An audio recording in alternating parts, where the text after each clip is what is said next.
So welcome everybody to this online discussion of the parish as an oasis, and we're really delighted that tonight's speakers coming all the way from Dublin are joining us. They come from the Jesuit office, the Jesuit Centre for Faith and Justice. Dr. Kevin Hargaden is the director there. He's a social theologian and has been the director, I believe, since 2020, holding degrees in computer science, sociology, and theology, and completed his PhD in theological ethics at the University of Aberdeen under the supervision of Brian Brock and Stanley Hauerwas. Also the author of several books, most recently, The Theological Ethics in a Neoliberal Age. Kevin works in conjunction with the team to reflect theologically on political and policy issues. And Dr. Ciara Murphy is the environmental policy advocate at the office. She works on influencing policy change at a national level, as well as focusing on community-based local initiatives. She achieves this through commentary, public consultation, submissions, and collaborating with peer NGOs and community organizations.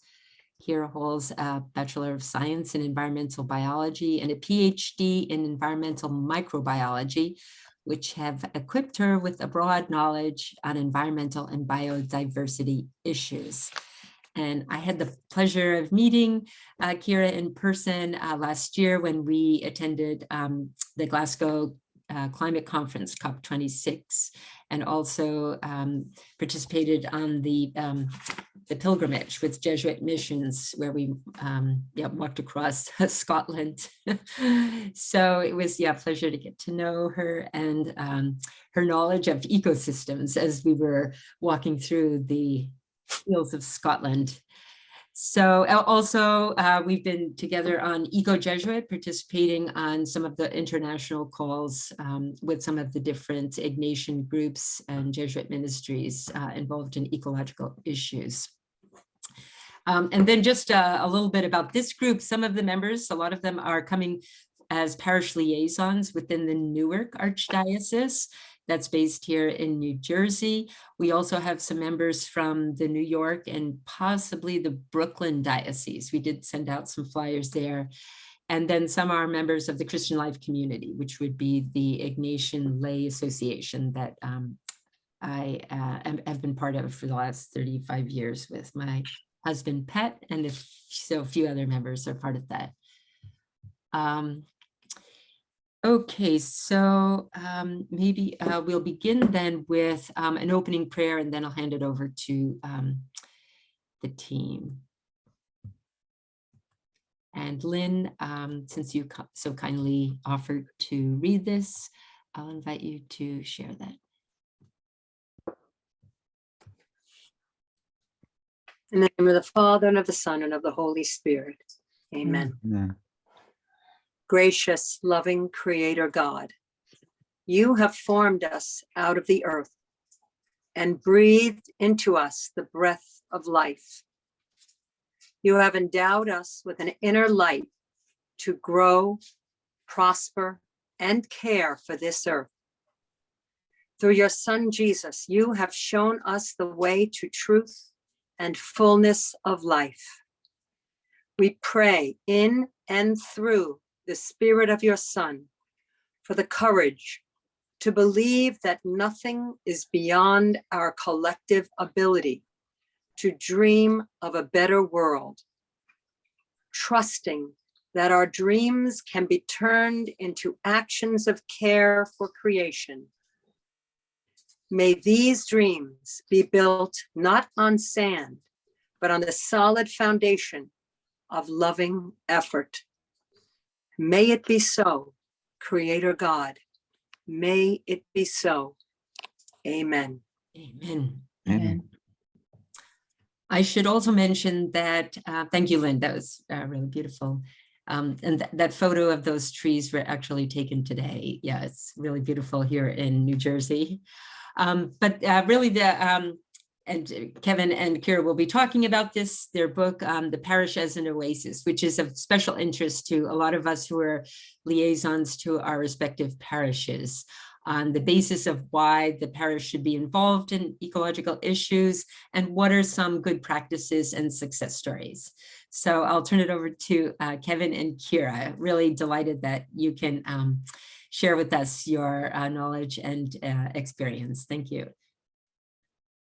Thank you so much, Anne Marie, and thank you everyone else who's come along. It's a delight to meet you virtually. It's just a pity we can't do it in person, but the carbon footprint of us flying to Newark wouldn't be justified, I don't think.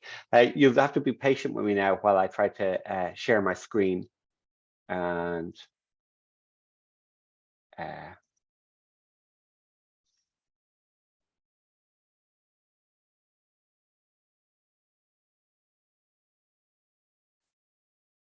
almost works. There we go. Does that work? Yeah, great. That's perfect. So I suppose we should begin just with a little bit of what we are hoping to do here, which is we have put this presentation together, but because it's so difficult to present over Zoom, we're gearing it hopefully towards being able to have a conversation, Q&A, a bit of a dialogue that's much more useful. So we're going to run through some of the ideas that we've been working on and that are informing this book, but our primary goal is hopefully to have a dialogue that's rich and encouraging.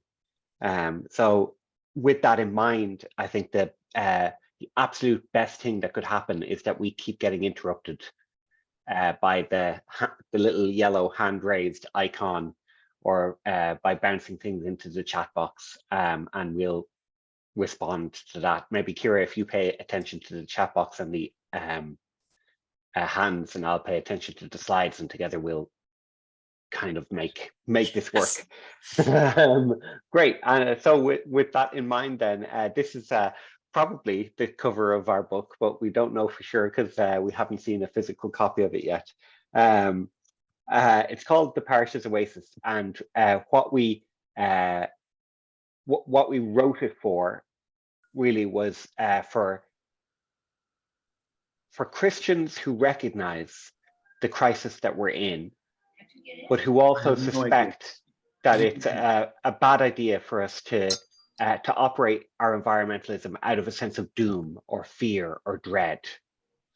So what the book actually does is it presents practical, applicable examples of how Christians have engaged with creation care without discussing the climate crisis. Because our basic theological claim is that this is the kind of stuff the parishes should be doing, regardless of whether or not there was a climate and biodiversity crisis. There's good work here to be done that we have passed over for a whole bunch of different reasons. And one of the ways that we love our neighbours is to take care of our neighbourhoods, and the church ought to be much more active in that whole domain. So the book hopefully represents a kind of it functions on two levels. If you're just looking for practical advice and inspiration, hopefully it gives you that, albeit it's very much focused on Irish examples. But on a deeper level, it's kind of an attempt to articulate and to embody our stance towards creation care, which isn't that it's something we have to do because a crisis has come upon us, but it is something that we should have been doing even if there wasn't any crisis at all. It begins as well with a kind of a higher level argument about the Irish Church and its location. As many of you will be aware, the Irish Church has collapsed over the last 30 years, largely because of profound, devastating moral failure within the church.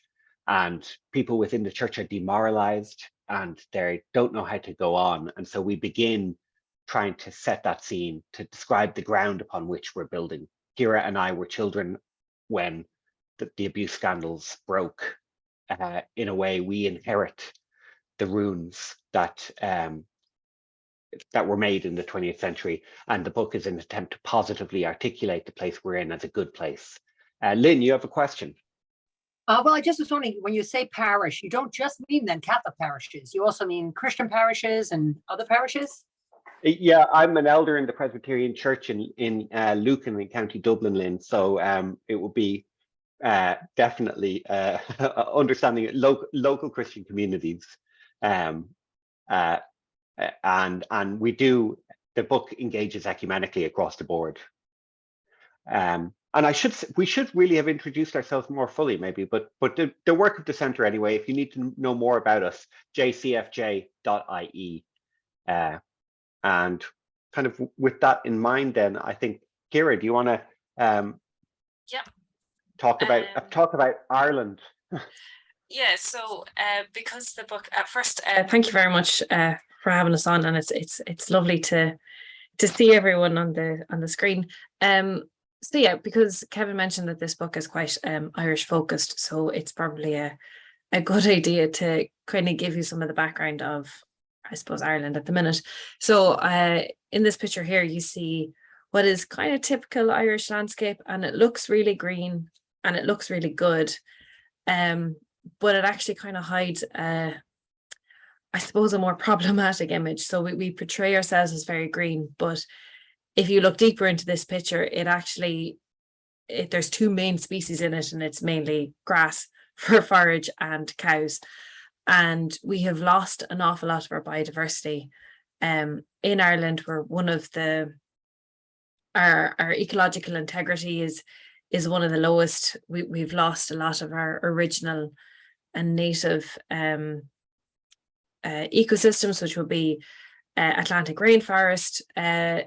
Even in terms of agricultural biodiversity, a lot of that is lost again from intensification and the increased production of meat and dairy. So the image that we portray as green is quite deceptive. So Ireland actually is also one of the worst performers in terms of climate action. So it's all a very depressing picture. So yeah, so in terms of biodiversity and climate action, we're quite bad. And myself and Kevin actually wrote an article. If you're more interested in the history of environmentalism in Ireland, we wrote an article that is available on working notes as well. But there has been some good stuff, we have to say, like in terms of air quality. We did a smoke and coal ban and like plastic bag levy, but it's very fair to say that a lot of our environmental legislation and acts have been due to our membership of the EU. So even when we do have good legislation in place, it is because we're a member of the EU, I suppose. So that's a kind of a very quick run around on Ireland's environmental state at the minute. So I think, Kevin, you have I mean, I'd be interested to ask the group, Ciara, what's their perception of Ireland in terms of the environment? Would there be the perception that we are a green and environmentally friendly place? Does it come as news to you that we're in many metrics the second last or absolute last member of the European Union? Lynn actually just put into the comments, do we have wind power? And we do.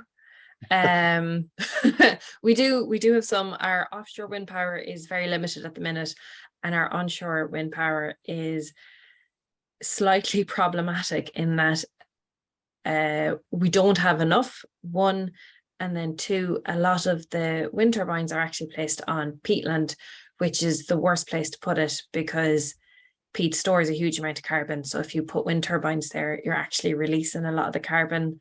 It's like cutting down a forest to put in a wind turbine, basically. So it's we do have wind power. We have huge potential for wind power, and we need to upscale it. But we also need to be really careful about where we put it, because it can be problematic as well as a good thing. So yeah. Great. Is there a second question there? Sorry, I'm not able to No, Yeah. Lynn just said it's absolutely shocking, and she's wondering, do we have many climate deniers? That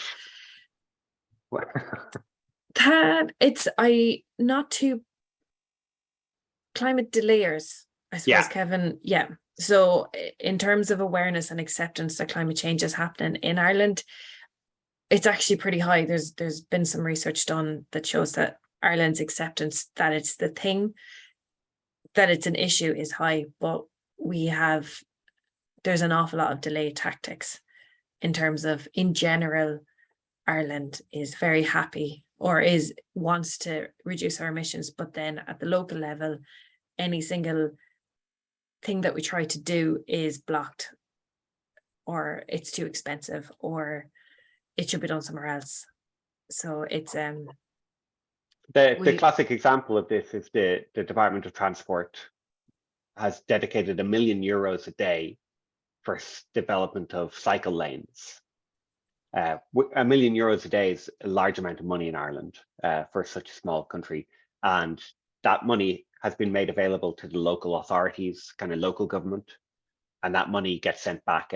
In the 2 years we've had it, it hasn't been spent, and when it has been spent, it's invariably been spent on upgrading the motor road infrastructure and like painting what the Belgians call suicide strips. So like painting a cycle lane on the side of the road. So that the paint justifies their drawing down the money, but they're really using the money to make it easier to drive. So there's lots of big picture acceptance of the climate crisis, but down on the actual getting things changed level, there's still a desire to maintain the status quo and to not disrupt our lives too much. Mary's also wondering why the wind farms weren't better situated. Yeah, it's planning decisions, and poor planning, poor understanding of. We in Ireland used to view bogland as wasteland. I don't think we appreciated how valuable it is in terms of a carbon store, for biodiversity, for water purification, for everything. So placing a wind farm away from valuable land was, I suppose, deemed the most suitable, because no one wants it beside them, and people don't live directly in the middle of the bog because it's not suitable to build on. So when it's away, it's fine. So I think it was planning. Lynn, you have your hand up as well. Do you want to ask a question? Yeah, I'm sorry. So I wanted to make see if there's an analogy here, because in the United States, we have the oil companies. We have a lot of oil in Texas and Alaska. There's a lot of pushback from oil companies lobbying in our Congress to prevent measures to reduce emissions, and to put a carbon tax on, and to penalize companies for emissions. And I'm wondering, you don't have oil companies in Ireland, but do you have pushback from other companies there? Yes, we have. We don't have oil companies. We would have pushback, quite a bit of pushback from the agricultural industry. Would be because we don't have a lot of industry in Ireland in terms of hard industry. Yeah. We have a lot of. I am. So agriculture and roads as well. So the car industry. Sorry, Alice. And yes, I was so interested, Dr. Claire and Dr. Kevin, when you said the focus of your book kind of ignored climate crisis and focused on whether we have climate crisis or not, what we should be doing as disciples of Jesus. I'd love to hear what has worked, or what you're planning that we could think about doing here in the United States. So I'm anxious to hear that. Okay, perfect. Let's cut straight to that then. For those of you who don't, presumably everybody knows that the Catholic Church is leading the wider Christian church on the topic of environmentalism, largely down to Pope Francis and Laudato Si and everything that rose from it. But in Ireland, the church, how do you say this politely, seeing as we're being recorded, I have to be, the church has been truly atrocious in implementing Laudato Si, with all the best will in the world. So what we have done is go to the local level, the parish level, and we found that there's lots of really good grassroots initiatives. And we're going to talk about some of those now, Eleanor, but it's important for us to articulate that you know, we have a bishop who's dedicated, who has a particular remit for environmentalism, but it's clearly not being taken up. And the example of this that's most striking is that in the synodal process, have you got a synodal process in the Newark diocese?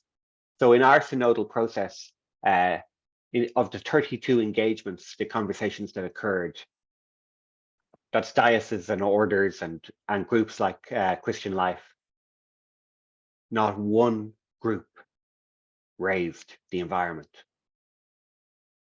So this book is a manifesto. It's a call to action as much as anything else. So we're going to talk about some positive examples, but we want to be clear that we're not speaking from a position of kind of environmental supremacy here. We're not the winners. But there are at the same time lots of great grassroots initiatives. So Ciara, do you want to tell me which will we go to bikes? Go to the bikes, yeah. Bikes. Our favorite one, lads, is bikes. One. Yeah. So this picture is actually an image from a study cycle tour that I got to go to in Utrecht, just to give you a bit of context. And you'll have to explain where Utrecht is. Utrecht is it's in the Netherlands. So it was it's the place to go to study how to do cycling infrastructure really well. So where the photo is taken from is on the roof of a school. It has a green roof. It is connected to a bridge going over the canal. And as you go around the school, it kind of shelters the playground area, and it's a school bridge and a cycle ramp all the way over. So that's just some context for the picture. But in Ireland, and I think the situation is probably similar in the US, or maybe even a little bit more extreme, moving people around by cars has a really big impact in Ireland. So it's one of the top 3 kind of emission sources in Ireland. And in Ireland, we are not very well set up for active cycle or public transport. And most people, the private car dominates in Ireland, and most infrastructure is set up for that. So as well as emissions, it contributes to a lot of fatalities. Like even in the news today, like there was a really bad accident, and it barely makes news anymore when there is an accident that causes a death. It's just very common, which is so sad. It's air pollution. Congestion has a knock-on impact on communities, which is not all obvious. So, like, as I said at the minute, a lot of rural and urban areas are set up for the cars, but there's one project that's happening in a Jesuit school in Galway, which I want to talk to you about. So just a bit of background first. This is a school in inner city Galway, which is pretty small, but has really bad traffic, kind of noted in Ireland for its traffic. The school is situated down a residential road where there's not enough space for 2 cars to pass. And it is a busy school. So before the project, you had, it was talking to a teacher, she said it was chaos and it was a terrible atmosphere. So you'd have cars coming down, getting stuck. You'd have cars idling. The air pollution, which they had checked before and after the project, was really bad beforehand. So it was at dangerous levels in terms of nitrogen dioxide. you'd have really stressed parents dropping off kids late, getting stuck going out, kids forced to walk and weave their way through cars to school. So really very, very bad atmosphere. So they decided to trial something new. They decided to try and cut off the road from all traffic. And parents would have to drop off their kids at the top of the road, or kids would get to school by themselves and this street would be free. And the teacher said, from interviewing her for the book, that it was an incredible transformation. So the residents on the road were delighted, as you can imagine. They were able to open their windows again because the air wasn't like filthy. They'd sit outside and they'd talk to the kids as they come up and down. They'd even, you mentioned Halloween and your costumes, they'd decorate their houses at Halloween so that the kids going past would have something to look at going by. You'd have parents, you'd have kids arriving not stressed. They'd arrive and they'd be ready to go to school and go to learn. Some of them would even arrive early to play like football on the street before they went into school. And they did a survey before and afterwards, and there was a 14% increase in kids getting the whole way to school. So traveling to school via bike or walking, which is, it's pretty significant. Like that's a really big jump for a project. But the teacher also recognized that this road was the last 50, 70 meters of what is a journey from home to school. So the next part of the project is looking at how do kids go from home to school? What junctions do they pass? Where are the areas in the city that stops kids from getting there via bike or walking? And it's just an incredible project, I think, because it highlights how making a change for one reason has so many different impacts. So you'd have kids not suffering from asthma as much, you'd have the neighbours or you'd have the residents on the road being able to live again on their street, and not just, I think what the teacher said, that they were no longer assaulting the community, but they were nestled within it. It was obviously reducing emissions. You have kids' behaviour is better, you have kids' learning outcome is better, and you have their physical activity up, all from taking away cars from one stretch in the street. So it's this type of project that I think it can be replicated in any school. With this one, it just had a particularly, its physical location kind of made it more important, but it can be replicated anyway, I suppose, anywhere. So does anyone on the call, is there any projects that's happening that you know of that's similar in your communities, or is there any, I suppose, hopes that it might happen?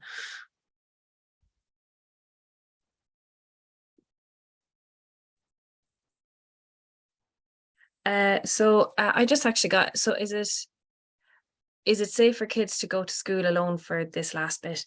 Yeah, it is, because like the teachers are there and there's no cars. So once the parents drop them off at the top, you're basically just in a big group of kids walking down, and it's safe. It's completely safe because there's no cars. So it's like the danger's gone, and it's only a short stretch to the school. So like the parents will obviously drop them off, but it does give kids a little bit more independence as well to be able to walk directly to the door. Anne Marie.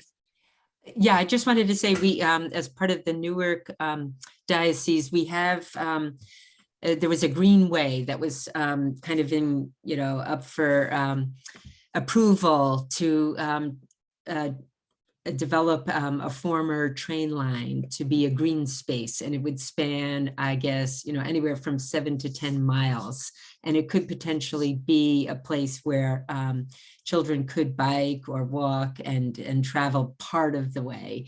But I love the idea of the bike, thinking through, like even in our neighborhood now, like since my husband, he grew up in this neighborhood where all the children walk to school, and now all the parents are driving their kids to school. Like it is something to reconsider you know, why we're doing that and why the kids can't walk now. And when it would be much more healthy for them and for everybody else in the neighborhood if they did walk. Yeah, I think it's a self-perpetuating cycle where you drive the kids to school because it's unsafe to walk, but then the more cars are on the road, the more unsafe it is. So it's a really difficult loop to get out of unless there's I suppose a group or a communal decision, or like something that kind of changes the circumstances. So it's not individuals it's not like one person deciding to brace the cars. It's like it's a project, or it's a group kind of initiative that kind of breaks the cycle, I suppose. But yeah, another idea would be for front and center spot. Yeah, I think I think there's in Ireland as well. So this was the one example that we kind of picked up on because it was a Jesuit school, but there's the kind of having kind of school drop-off areas and kind of safe zones for school, I think they're called. Are they, Kevin? That's it, yeah. Yeah, safe zones for school are kind of being rolled out across a lot of schools where you basically block off the road for drop-off time and you just can't get through and you have to drop your kids off, but the main entrance is free of the chaos, so it's just safer for the kids and there's less idling. But yeah, it does depend on the physical circumstances and where everything is located, but it's one of those really nice projects that can have loads of different benefits. And when you think about what a Catholic school is famous for, you know, why would you send a kid to a Catholic school? It's because of the moral framework. You know, for a Jesuit school, that you would raise men and women for others. That's our kind of default slogan.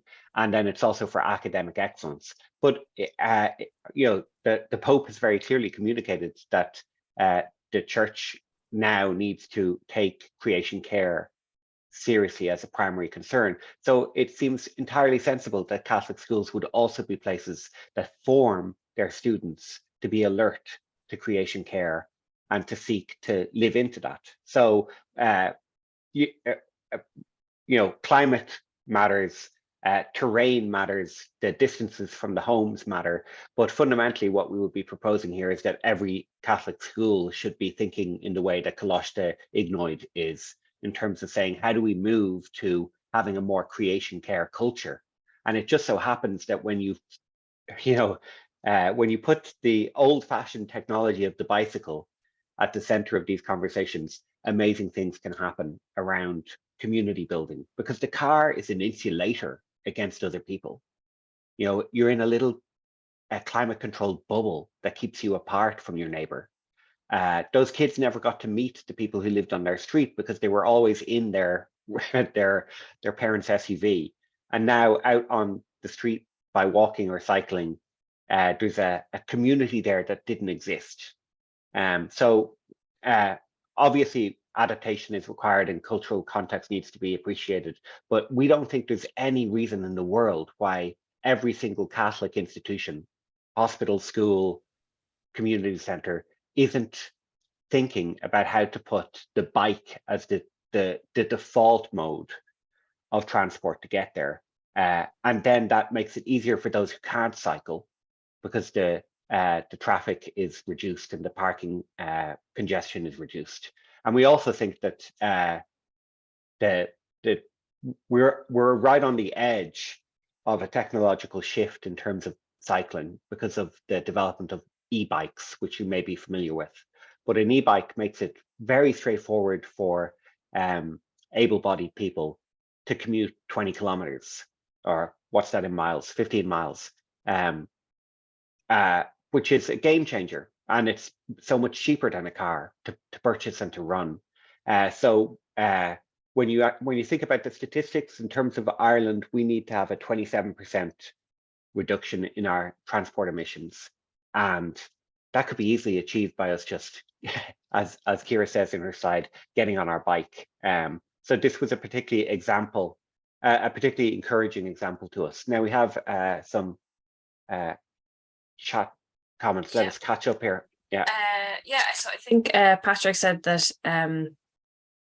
that using bikes in urban areas is becoming more popular, but in suburban areas it's a bit harder, which I suppose it's really good to start somewhere. So it's I'd be like, it's great that it's getting more into urban areas, because eventually the people in urban areas will end up moving to the suburbs, or vice versa. But what was it? So launched the first national program encouraging students are taught about climate. That's actually so being taught climate change and climate action in education is a really interesting one as well, because that's actually something that's happening in Ireland at the minute. So they're trying to develop a subject for Leaving Cert, which would be the last years in high school. I'm not entirely, but before you go to college. So they're trying to get a subject for that, so that students are learning that there's dedicated time, I suppose, which is a good thing. But yeah, so I think there's so is Ireland dominated by animal factory farms? Yeah, so that's kind of going back in the last one. It's more family farms, but it's becoming slightly more industrialized. So there's some factory farms in terms of animals being stored in, or not stored, housed inside for long periods of time, particularly over winter. But they'd mainly be smaller family farms, but there's an increased use of chemicals and antibiotics and clearing of any sort of non-productive land. So And in terms of methane emissions, we're like we're catastrophically the worst nation in Europe, by 400% for beef and 700%.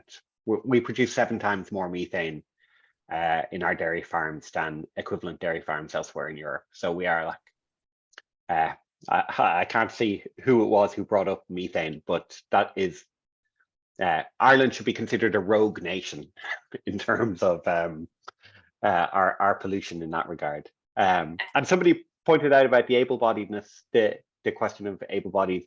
This is one of our theories, that if you build a society that centers the disabled person or that centers the child, you build a society that then is intrinsically inclusive for everybody.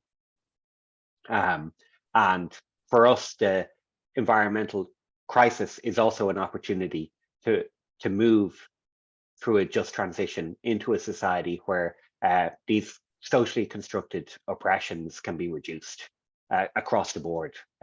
So it is very important to us that we use these conversations as an opportunity to press fundamentally Christian, kingdom values into the policy arena that have so often basically been invisible.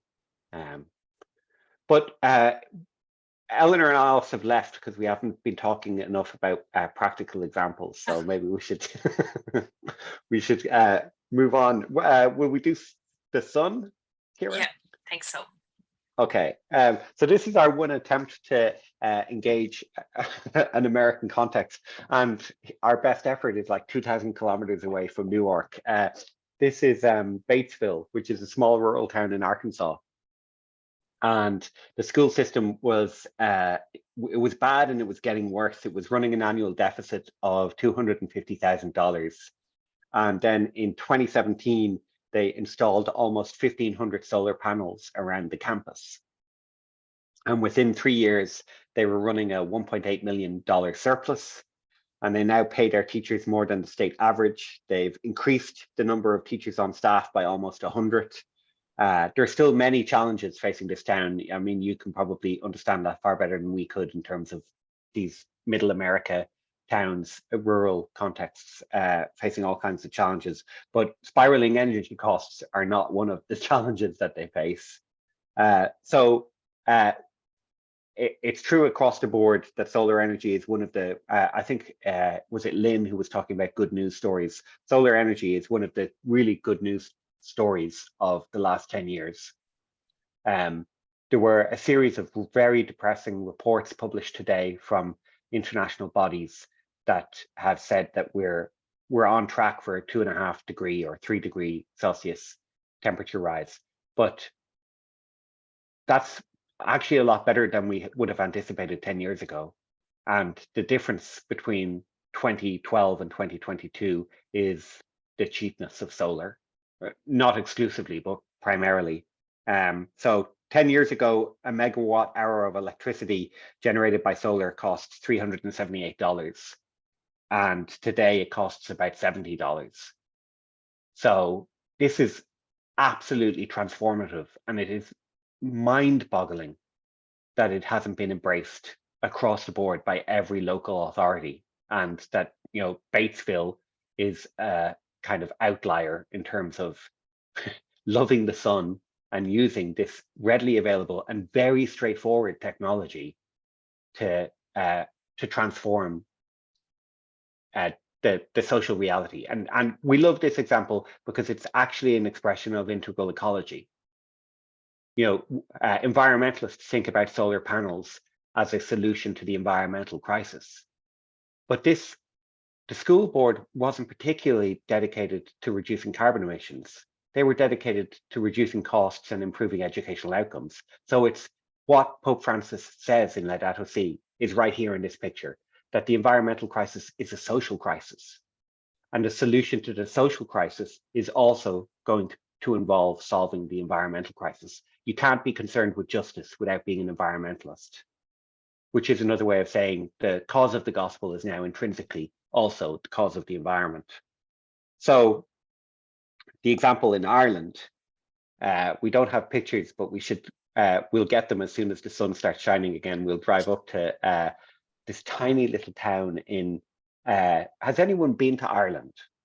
I mean, Anne Marie, you've been to Ireland many times, and Yes. Alice and Eleanor. Alice and Eleanor.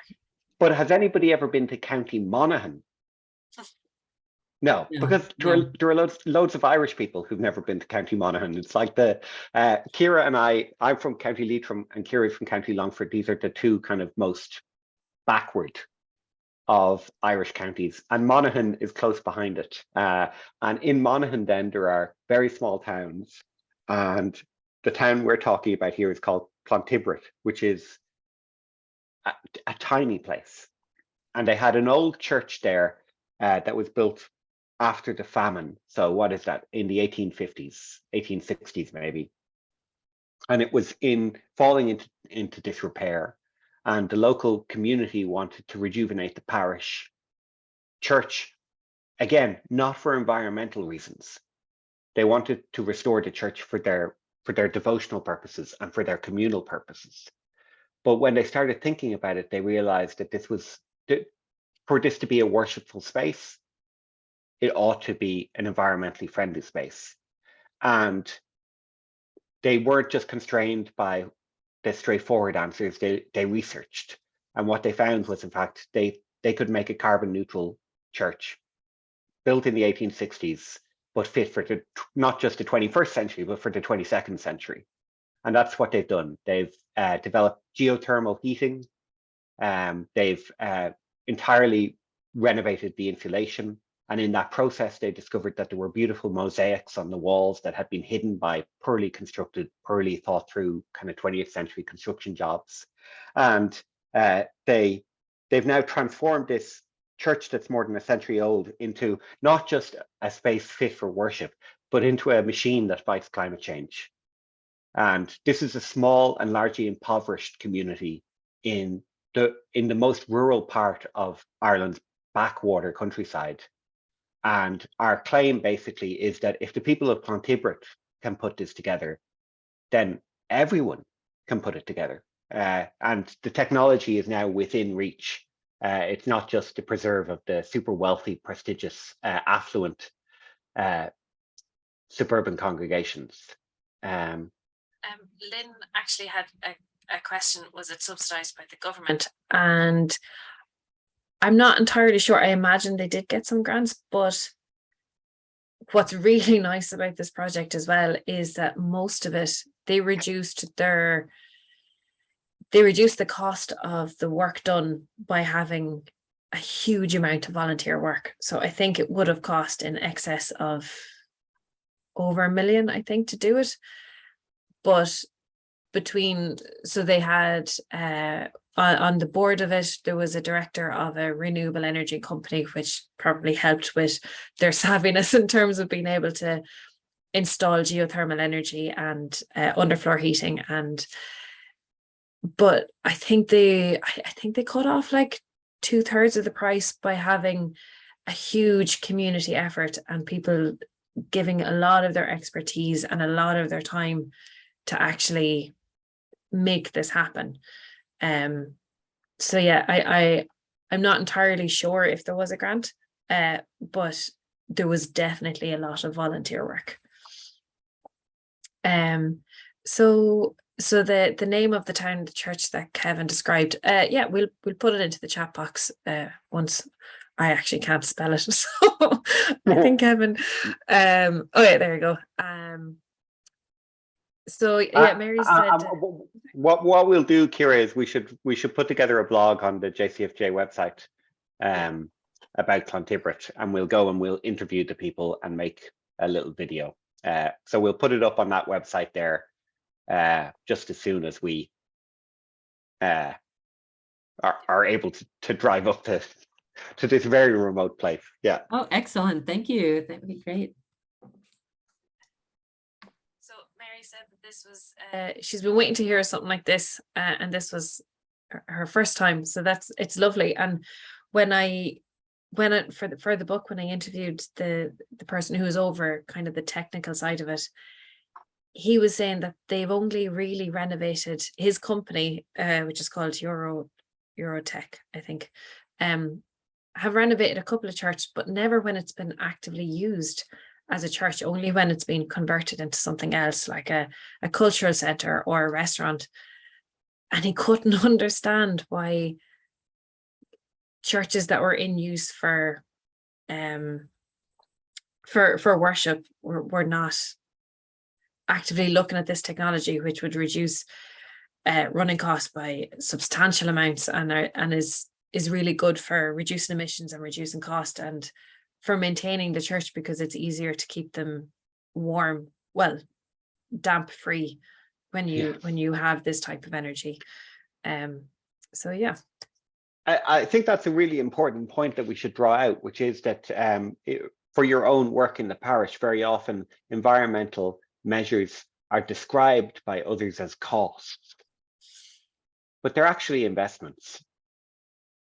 If you put money into a retirement fund, that's a cost, but you don't think about it as a cost. You think about it as an investment for the future. It's a wise decision. And in each of the instances that we use in the book, the net economic benefit is positive, especially in the long term as costs go up and as kind of the chaos of climate unpredictability rises. So to do it in 2022 is a cheaper and wiser decision than to do it in 2032 when you're forced. Before the meeting began, we talked about how Germany has been forced to transition to renewable energy very rapidly by the Ukrainian war. If Germany had been doing more of that through the last decade, then the economic costs would be much easier to bear. So that we encourage you to note when you yourself or when others are describing these things in terms of cost, and reframe that and see if the conversation is changed when you think about them instead as investments. And Lynn just said that there's a company that helps Parish transition to clean energy, it's a really good resource to have, because it can seem really daunting. Yeah. Like even when you think about your own house, which is relatively simple, it seems really daunting to do these things. So it's incredible to have a resource that kind of helps you, guide you in the path. So, and then Patrick also said that often the cost of repairing and preparing the roof is a prohibitive factor in installing solar panel for us in older urban choices. So these are the type of projects that not, if let's just say you have a protective building, I'm not entirely sure what the planning laws are. They might not work in every case, but there is something in all of these that you, even just being able to explore the possibilities and see what happens. But yeah, the cost thing is always an issue, but it's like, I know in the church that we're in now, there was damp problems, and it's not necessarily an environmental thing, but they had to repoint the entire basically the entire outside of the church, and it's costing a couple of million, not sure, but the parish 4 million priest, maybe. Yeah. is it 4 million? Yeah. The parish priest was saying that if he doesn't, like, they're legally obliged to protect the building, and if he doesn't do it now, it could cost upwards of 10 million in 10 years' time, when the damage is so severe that there's repair work and not just repointing. So yeah, it is a tricky one, but having resources and companies there to kind of help you walk you through it and help you find which grants might work, or even put you in touch with other people who have done it as well, is in your own area and not halfway across the world, is a good thing. Ciara, do you want to talk about Reclaim the Streets? Or so this one it's actually pretty similar to the bike lanes and stuff as well. So if you look around any urban area, and it's definitely with us in Dublin, I'm not entirely sure about the city that you're in, you will see concrete and tarmac and parking spaces and not a lot of space where water can seep down through, or where biodiversity can flourish. So it's the technical term for it is called soil sealing. And it basically means that you seal off the atmosphere and the soil, and it becomes an impenetrable barrier, I suppose. And this has loads of different issues. So even in terms of water management, the water has to go somewhere.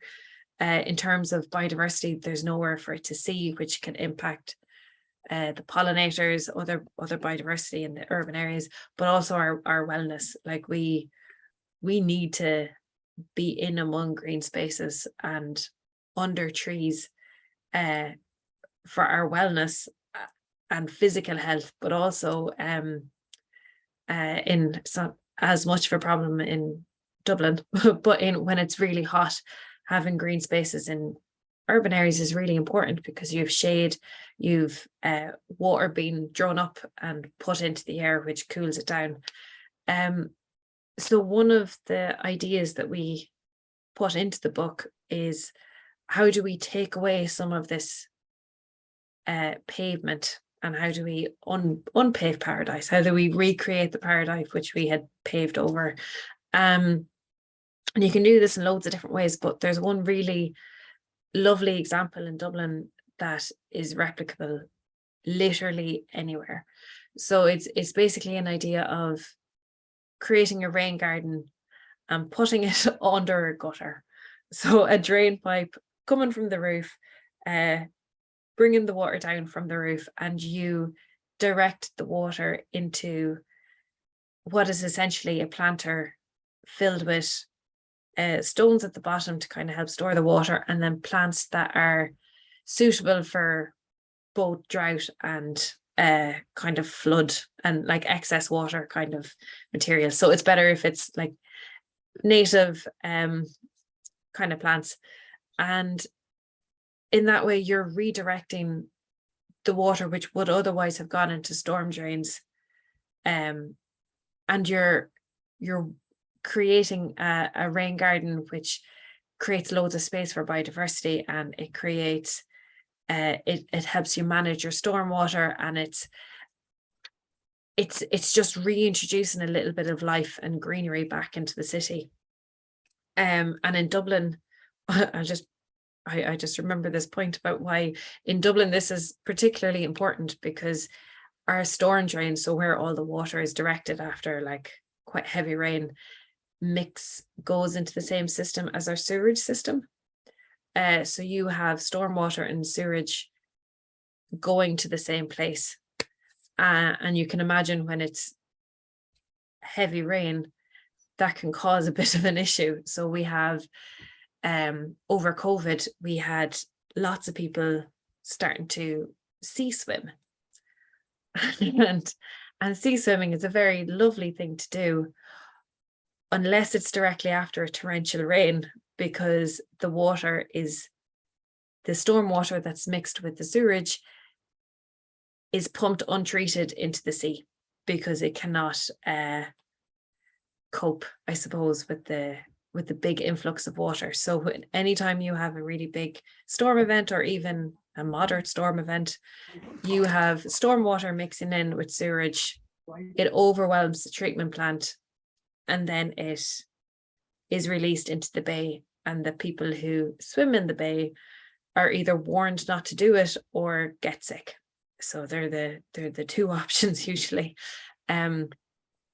So in Dublin specifically, having these rain planters where you can direct some of this water away is a really positive thing. And there's a pilot study being done in one of the areas where they try to get all of the community involved.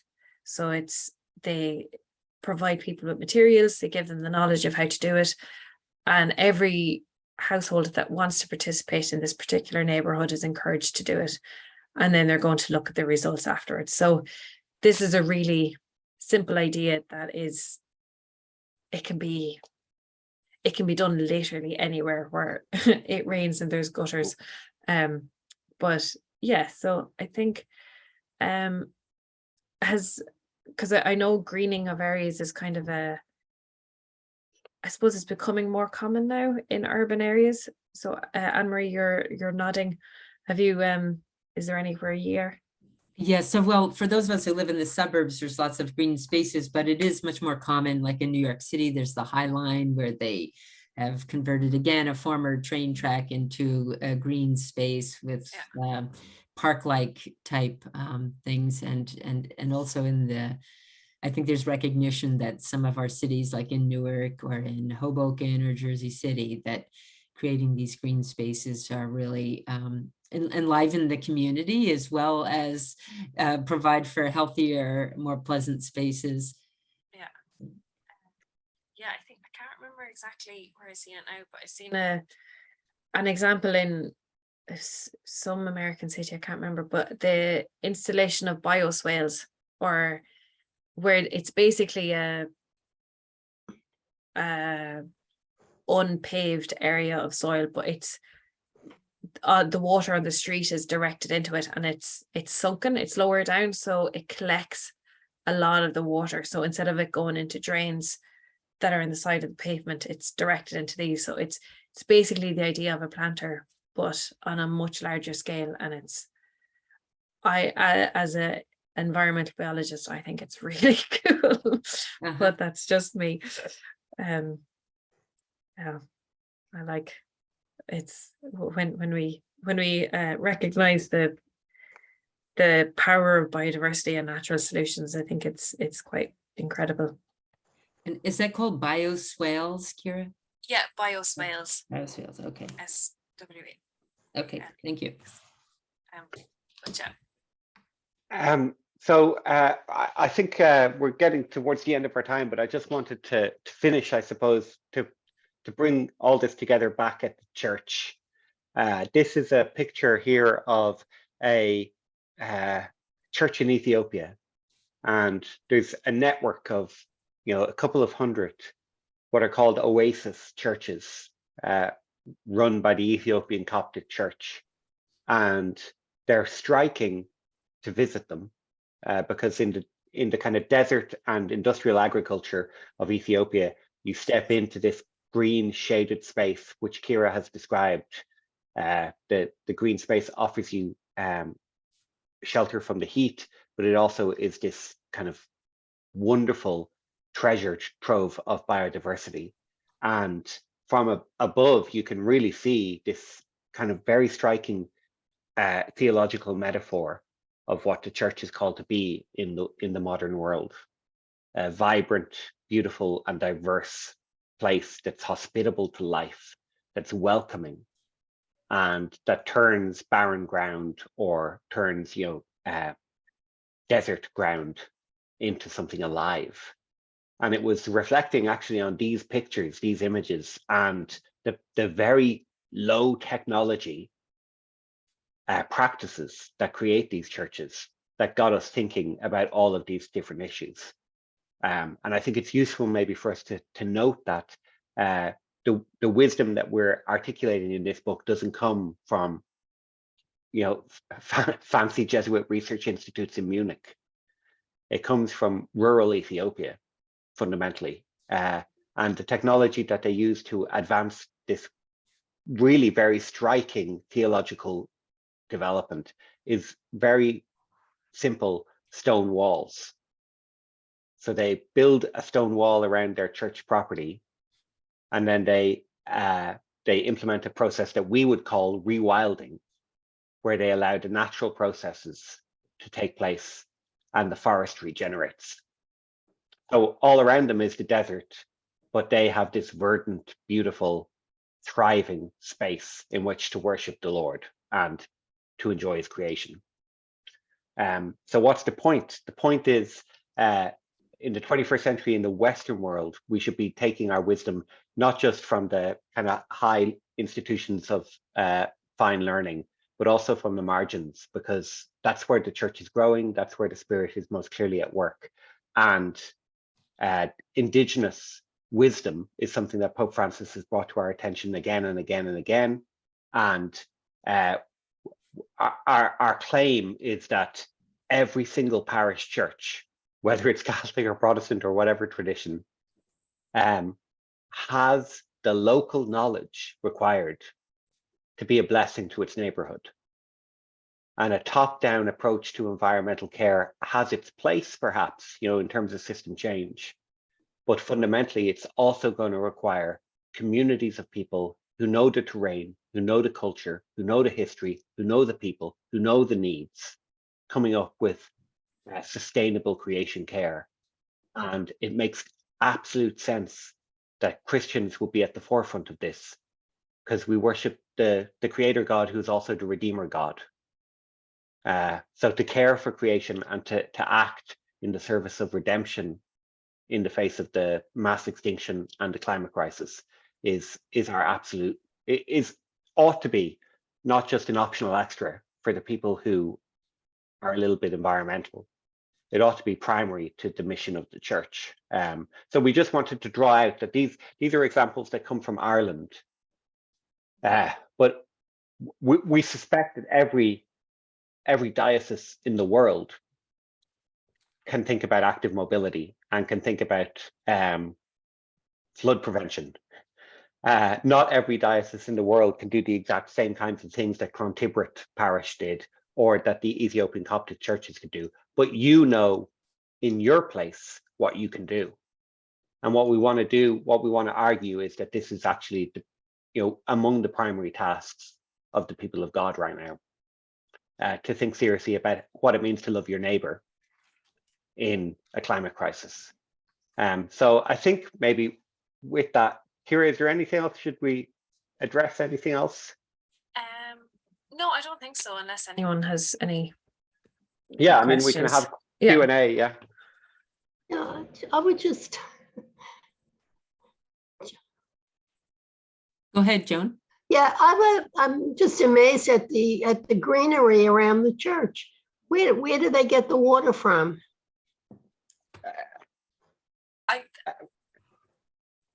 I think it actually the natural, what was originally there was the green, and so the forest would be the natural ecosystem, and the church has basically protected the boundary from deforestation and desertification.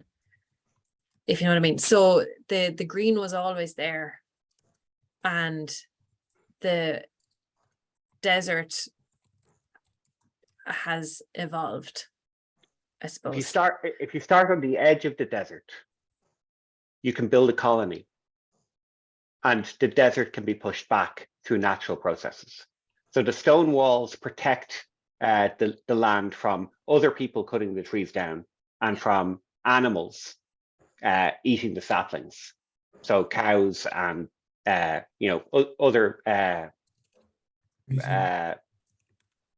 Grazers. Goats. yeah, grazers. There's a particular biblical word that was it's past midnight here. And then I suppose what we're really arguing, we're right on the cutting edge here, Joan, in terms of what environmental theorists are speculating. But the desert, the Sahara Desert, is man-made. Wow. It's a consequence of us having cut down the forest. So you can build a colony, a small space, and reclaim that. And there's a process within the Coptic Church at the moment that's enlarging, that's making those bigger, slowly and gradually. Now, they're never going to reclaim the whole desert. That's not their aim. Their aim is to bear witness to the fertility of God's creation, to its beauty. So there's no like fancy. The answer to your question is there's no fancy irrigation system. They're not bringing in hose pipes. They're not. They're just relying on what's there. It's hard to believe that the desert is man-made. I never heard of that. But thank you. I think in that one as well, if you're wondering where the water comes from, having the trees there Yeah. basically keeps the water in the soil.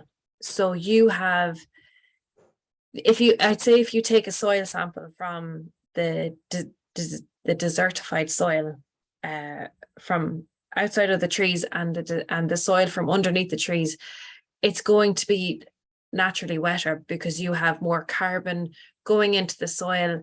The roots kind of hold it together, and then when it does rain, which it does every so often, it holds it. Like the soil, healthy soil, kind of keeps water in it, while the desertified soil, which is where the plants have been all grazed off and where there's no trees to protect the soil from the sun, the water in that one just flows away. It doesn't stay.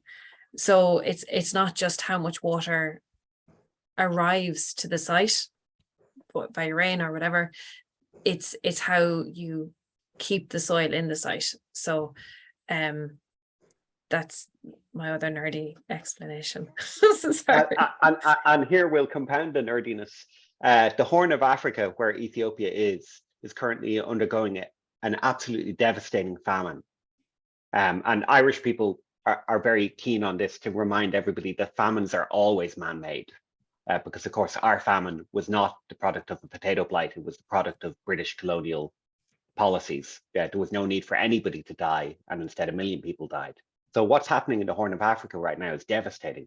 But in the last 5 years, the same amount of rain has fallen in California as in the Horn of Africa.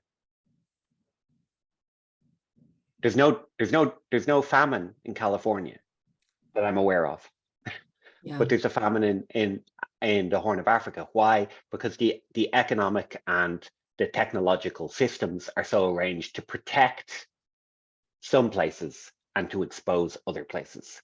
And so the Coptic Christians are, we think, particularly important witnesses who are testifying, who are pointing out the injustice of the system. If they're able to maintain this beautiful, fertile space in the midst of this desert, then what is actually available to us in the developed world? Mhm. So it should, like that we don't want to guilt people. We want to inspire people and to say that there's the system that the Lord has given us in terms of the ecosystem is incredibly resilient, and we have battered it. You know, as Pope Francis says in that first section of Laudato Si, we've made it a trash heap for generations. And if we turn to cultivate we will be amazed by the ways in which surprising things happen in the ecosystem.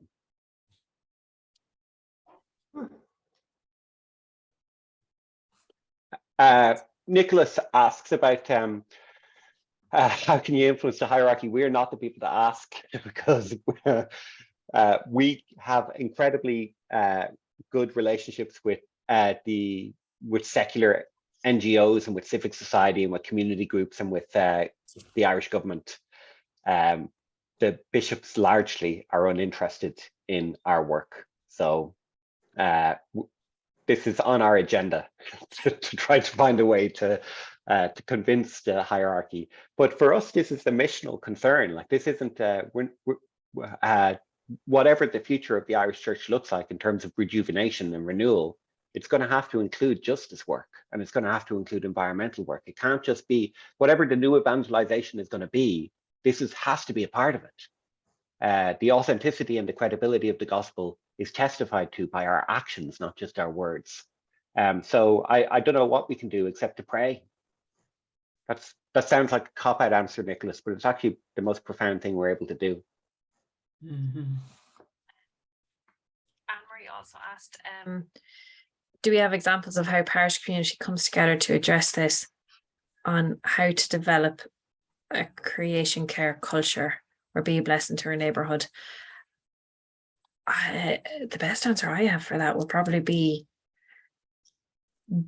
pick a project and work together on something tangible.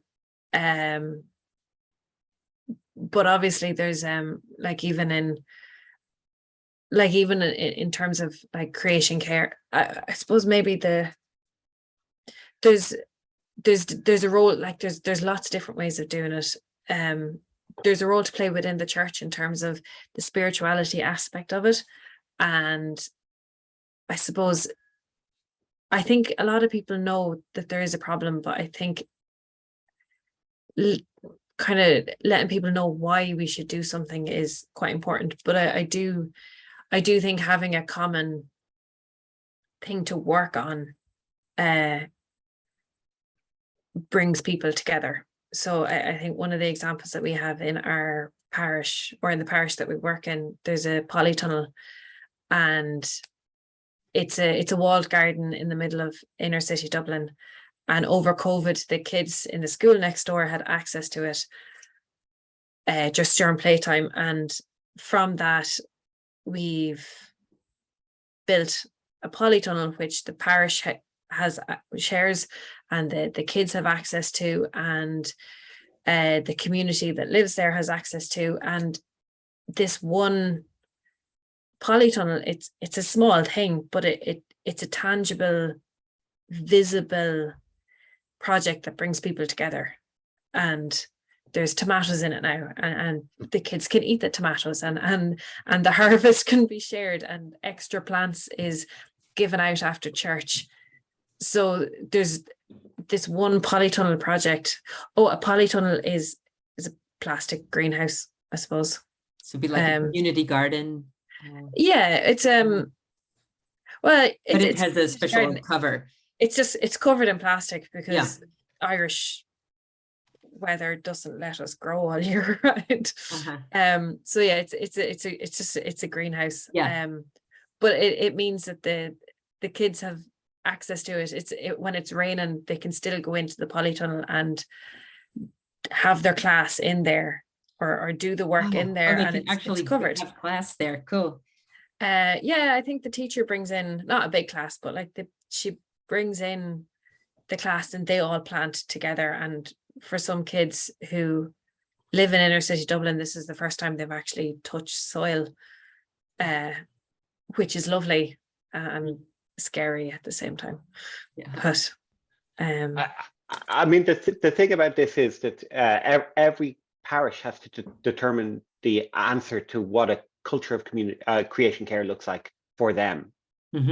So like what I think is going to happen with the polytunnel in our parish is not just that there's going to be classroom there, but there's going to be youth group there.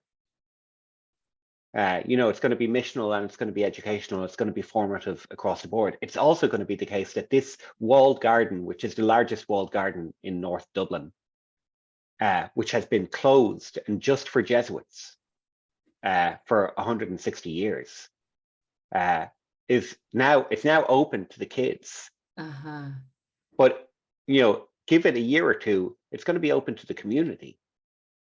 And there's going to be all of this contact between the Jesuit community and their neighbors who are largely post-Christian, maybe immigrants who have no real familiarity at all with the Christian church. And there's going to be an opportunity for interaction and exchange and mission. There are countless ways in which every parish can engage in the same kind of endeavor. And you don't need to have the climate crisis to justify the environmental care. Yes. But that there is a climate crisis and a biodiversity crisis means it really does underline how important it is for the church to pay attention to the material world in which we live. Yeah. So I think even if we had an answer, Anne Marie, we'd want to resist giving it to your question, because we would like people to, we'd like biodiversity in terms of our solutions. Okay.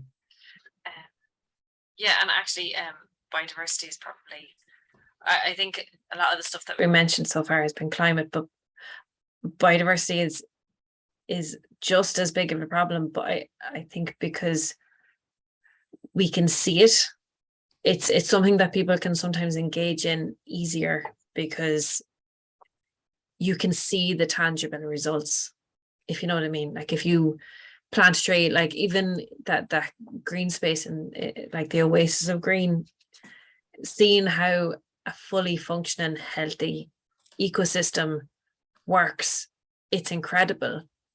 So I think the visual kind of aspect of biodiversity can kind of help engage people as well, as because emissions they're obviously very important, but they're invisible. So yes.